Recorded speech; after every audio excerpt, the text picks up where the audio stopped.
non tigi yebabe ayaw Pindi TV on calminama on durama en gartido hande joddade kadi e bibbe fulbe nde wonnon biddo kala pullo kala do dillata e kala kadi do hetiri e gollal ngal wadata tigi yebabe ayaw Pindi TV do e Pindi TV kadi ene bisma do hano hanitini ko dum tigi jaaden bismi don debbo pullo gondo to dowle France bado golle jodde e laftude woni Amidia Aminata Dia tigi ko on tigi bismi den do e ganduda e gollal makko bangal fayde ngal tigi maw artu heno halane tigi holno golliri ngal do golal hol ide dokkude mo tigi haw wayi wadde ngal do golal bangal fayida ngam nyantude bibbe fulbe be ngam kadi yonude bibbe fulbe don gandi hande kala do debbo nyanti ha yodi so tawi makias tawa ko don nyantugal makko ene manka ngardude ko dum tigi jaadene e jamanu Amidia non yaade e jamanu dum tigi hande ngimbite mo do e plateau Pindi TV dum non Amidia bismillah calmina bandirabe. Oui, mi salmini mon fof mi jori mon min nyagal mon kadi al modjer. Merci beaucoup Toka pour l'invitation. No binani bitem ko amna jaaje am do leydi Sénégal. Wor bitel Gounia. Do jeemi. Tigi Aminata Dia ko France gonda ton jibinda. Ko France jibinami. France jibinami ko ton mawnumi kadi. Aminata Dia hol ganduda ide dokkudo mo ha badda tigi ngal do gollal ban ngal fayida. En fait, moi je suis auto-entrepreneur.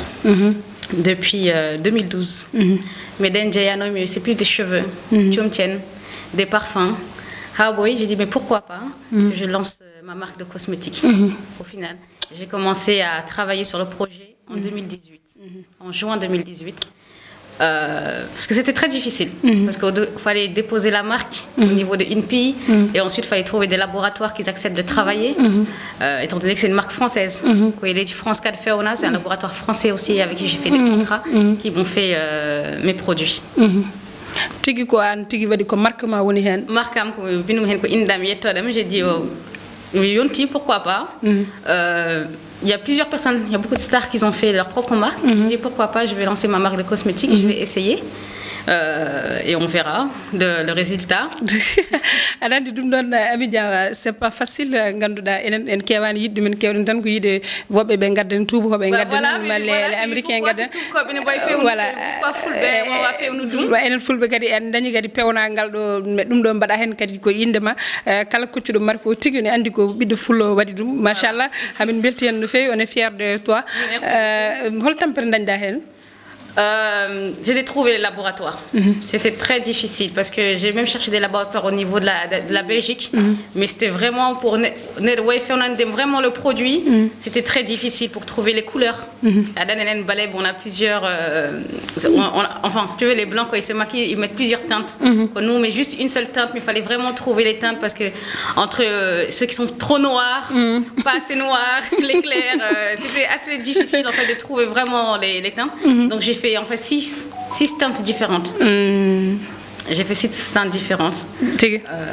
Donc voilà. Donc on dit tigi ça c'est la poudre.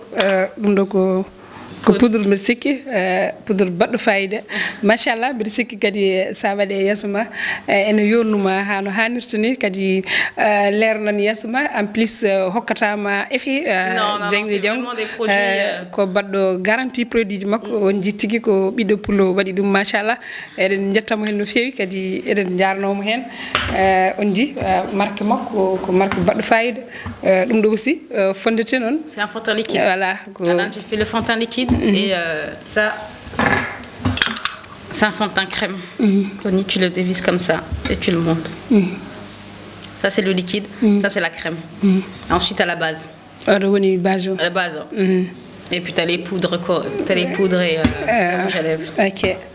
Machallah on jitigi bibe fulbe tigi ko biddo pullo tigi addani en dum do machallah rouge à lèvres kadi façon fond mo jidda e rouge à lèvres eden gandi hande fof wadobe mariage uji wadobe inde men hande fof hande debbo wawani yodde gaga wadani makes mais bon ça c'est un plus on va dire c'est un plus alandi en fulbe ken yorbe machallah voilà wodebe toy kadi so mbadi so dido maquillage uji biddo pullo kadi dañi ganduda wattude hen haɓe ɓeeɗo yodde ɗum min mbiyata ko jarama Amidia élégant machallah yooɗi waɗi fayida ko ɗum tigui o arno hollude yimɓe on daari tigui marque makko machallah on jii ko winda hen ko joni Amidia élégant so tawi neɗɗo yiiɗi hebde produit ma o France malla Sénégal to dowlo France holto neɗɗo heɓata produit ma au niveau de la France yimɓe enfin me contacter directement par téléphone.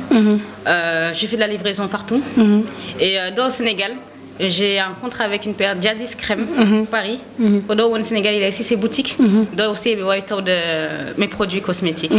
Numéro ma France, il y a nene dum do nene hen winda 07 67 16 81 06 ou sinon j'ai mon Facebook Amidia aussi et j'ai une page en fait tous mes produits pourront les trouver sur le page que je vends sur la page on jitigi machallah golle makko ko jodde ko laftude dum don bibe fulbe dogene biddo pul bandon hono mon son jitigi ene yaltina odo marque joddo cenido labdo machallah eden gandi hande kala debbo wawa nyantade tigi taw wadani maquillage hande koy pinal men jeya dum non jaadene jamanu ko den neddo nyantorno ha yodo taw wadani maquillage mais hande neddo wawani nyantade taw wadani maquillage dum non jaadene jamanu jinganen kadi biddo pulo nde wonnon so biddo pulo bamtima ko enen kala bamti dum non jinganemo coden produit makko hano hanni do fulbe wombe do e Sénégal e fulbe kadi wombe France jingone biddo pulo codon marchandise mum kadi ko labdo ko labto machallah ça vadi hay effet goto on ji maquillage am joddo fof ko hen wada